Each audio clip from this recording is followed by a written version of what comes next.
The great blizzard of 26 was a couple days ago. Yesterday was beautiful and sunny, and this morning it snowed again. Only like an inch though. But it's stopped now, so we should be good for the rest of the day. Today we're going to finish off the original IRT subway up in northern Manhattan and into the Bronx. Built between 1904 and 1911, so there should be a lot more IRT ornate goodness. If you're just finding this channel, I pick out places in New York City to go explore, and I take you with me. Be sure to subscribe if you haven't already. For now, let's head back uptown and pick up where we started in the first IRT episode. Let's go.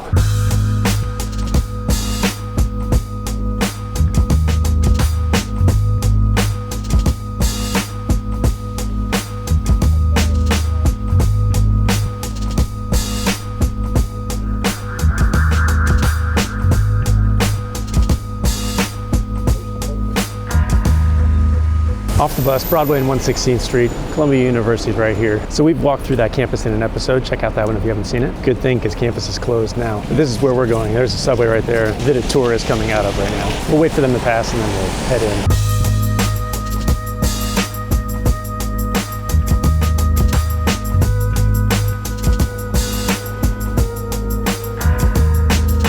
This is the 116th Street Columbia University station. So we're back with the original part of the original IRT line that opened in October of 1904. When I did the original episode on the original IRT line, I arbitrarily stopped at 110th Street to break it up. So now we're one station above that, and we're going to head north and finish up the rest of the line. So all the stations up through 145 opened in that first opening on October 27th, 1904. Above that, they opened staggered after that.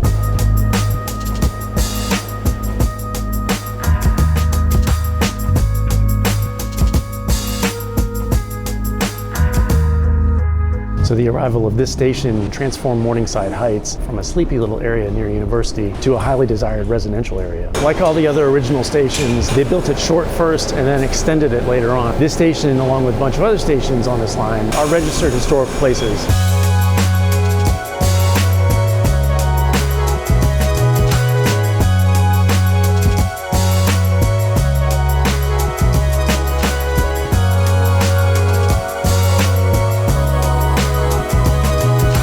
Now we're at 125th Street, and you may notice we're outside. So this station also opened with the rest of the original line in October of 1904. This station could not be built using the cut and cover method, and the reason for that has to do with geography. Right now we're in a spot called the Manhattan Valley, which naturally dips down in the island. So if they tried to build a conventional tunnel under this, there would have been a really steep grade going down and then coming back up. So instead, the solution was build a viaduct. So this one station along this line comes out from underground down there and then goes back underground up there. And then it's just above ground up on this viaduct right here at 125th Street.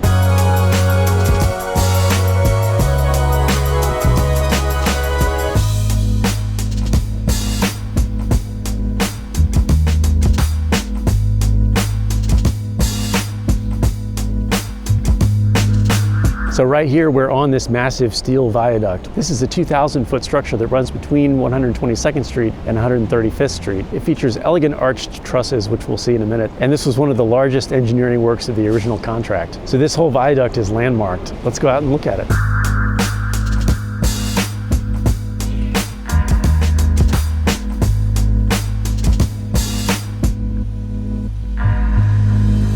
I mean, this thing is pretty impressive considering the time that it was built. It looks a little worse for wear, but it's a beautiful structure.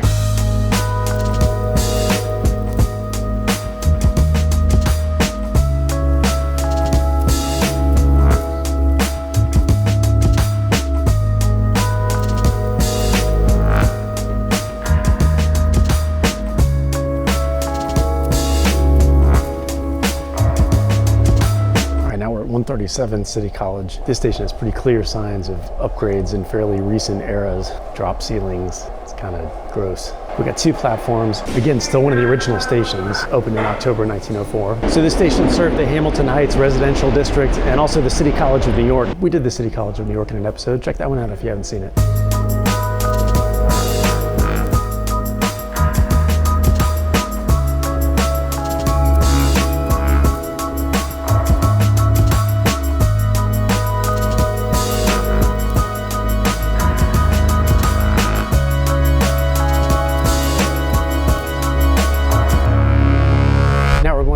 125th Street. This station looks a lot older again. This is actually the last station that opened in that first set of stations in October of 1904. So this was the end of the line for like a month until they extended it further north. So we got 2 tracks, we got the center pocket track. There's also a crossover, and they built crew terminals, which is uncommon in local stations. But since this was the terminus for a little while, it made sense.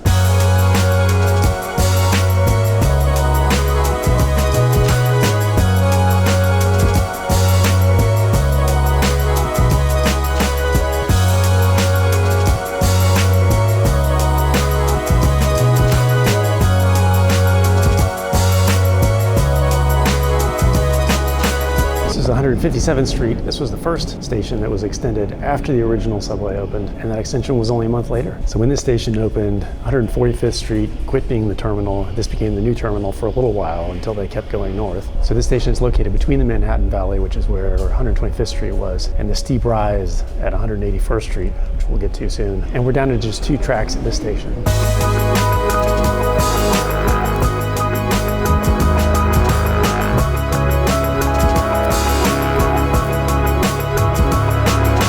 You can see here where this obviously did something else at one point in time.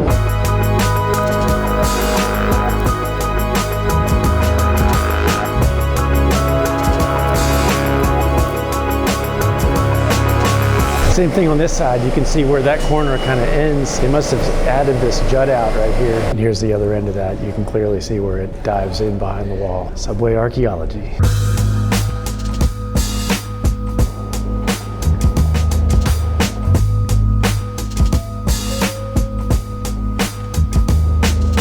Now we're at 168th Street. This station opened in April of 1906 as we continue to push further north up into Manhattan. So now we are deep under Fort Washington, too deep for cut and cover. They had to use deep bore technology to be able to dig out this tunnel. The station was always built with elevators in mind. Originally it had 2, but they added more later. So we're about 100 feet below ground here at this station.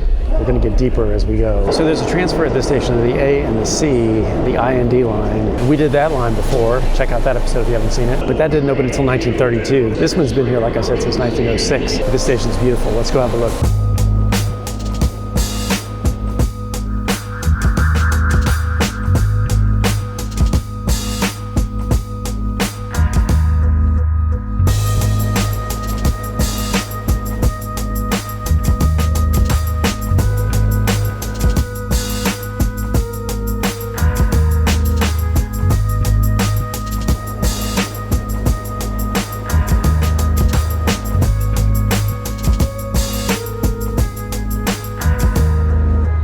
We're at 181st Street now, still deep underground. So this station opened in May of 1906. Even though the line had opened a couple months earlier, they just bypassed this station because it wasn't finished. At this point now we're about 120 feet underground, and so access to this station is also by elevator.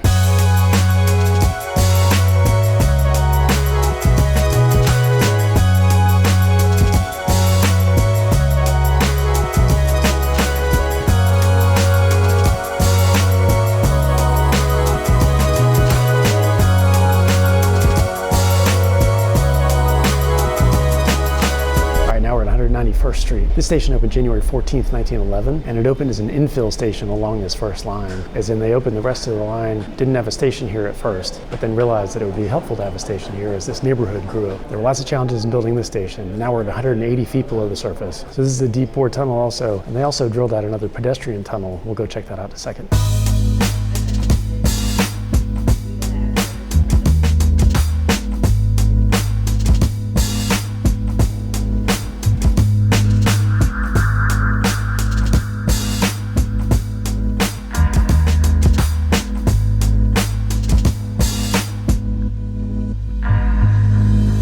That was a long tunnel. So that tunnel comes out to Broadway, and this one's a little more colorful than the one we saw on the IND line. It's also a little bit longer.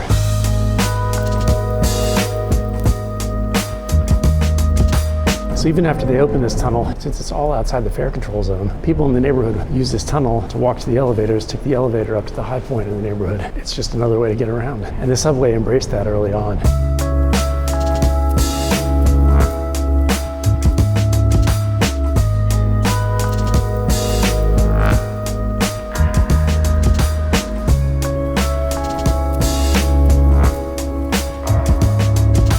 Now we're we're at Dyckman St, and we are above ground for the rest of the way. So this station opened March 12th, 1906. As you can see, it's at ground level at that end of the station where it comes out of the tunnel, but then it's elevated there because the ground drops away.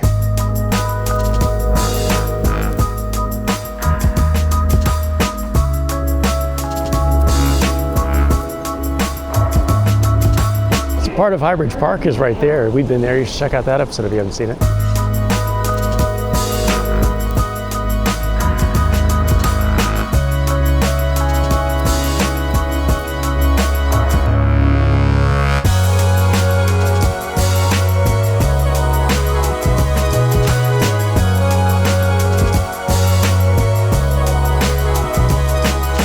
Now we're up here at the 207th Street station. So this station was actually completed in 1906, but since it was so sparsely populated up here, there was literally nothing around. The station didn't open until April of 1907. So we're back to 3 tracks up here. One of the train yards is actually right next to this.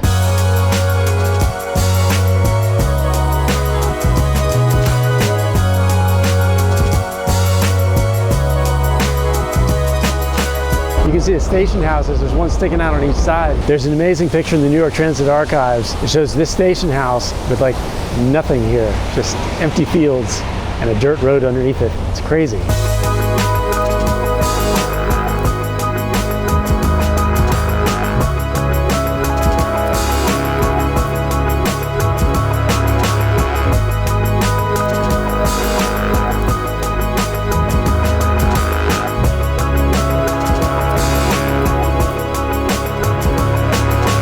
Now we're at 215th Street. This is kind of the last stop in Manhattan. I'll explain more of that later. I know this station well because my aunt used to live right at the top of that hill, and when I would come to visit her all through my years growing up, I'd have to walk down those steps, come to this station to head downtown. Again, a platform in each direction. It's a station house on both sides, and this was also pretty rural when it was first built. This station also opened in March of 1906 as part of that extension.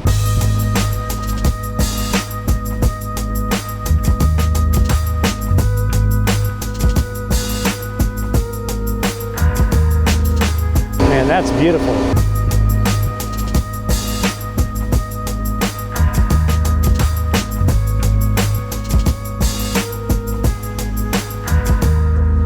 Look at that beautiful station house. I mean, it's seen better days, but you can see the beauty underneath.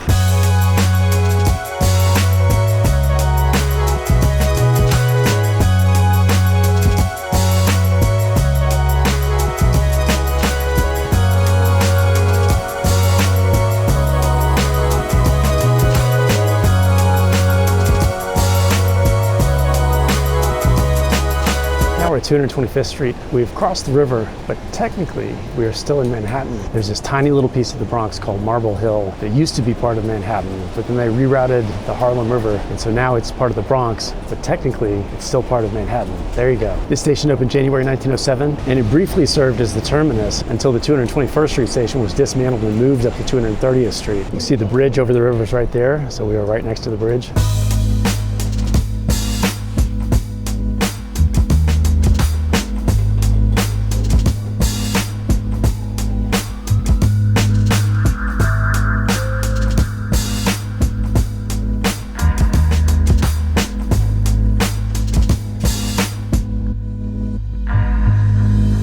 Now we're at 231st Street. The station opened January 27th, 1907. Again, elevated station.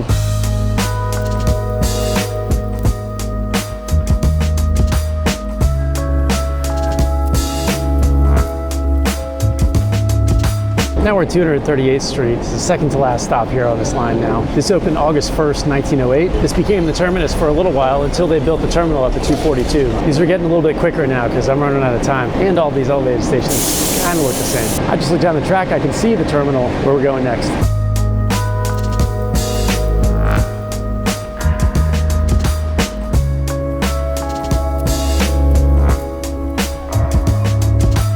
This is 242nd Street. This is the terminal. End of the line for the 1, and this line for the IRT. This terminal opened August 1st, 1908, and it's the only terminal left in this style in Contract 1. Like I said, originally the terminal was supposed to be at 230th Street, but after the Harlem Ship Channel was rerouted, they decided to push it up further to here at 242nd Street. So like many of the other terminal stations in the outer boroughs, this one is near a park. Van Cortlandt Park is right over there. We actually went to Van Cortlandt Park last spring. Check out that episode if you haven't seen it.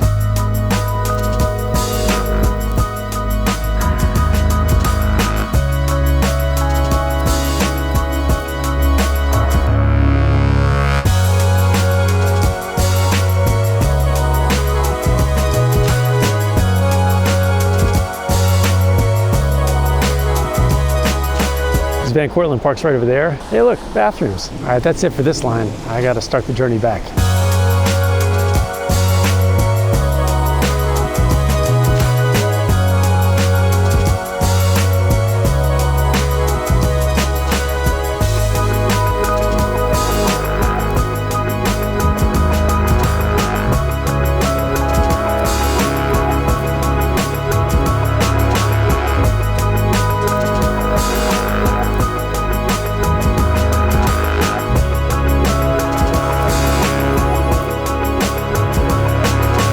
Back up to the east side after a nice look at the rest of the first IRT line. There were some beautiful ornate stations in there. If you're just finding this channel, be sure to check out all the rest of the episodes already available up to the east side on YouTube. Like and subscribe, tell all your friends about it, and look for new episodes every Friday. Thanks for coming with me to explore New York City in the snow. I'll see you next time.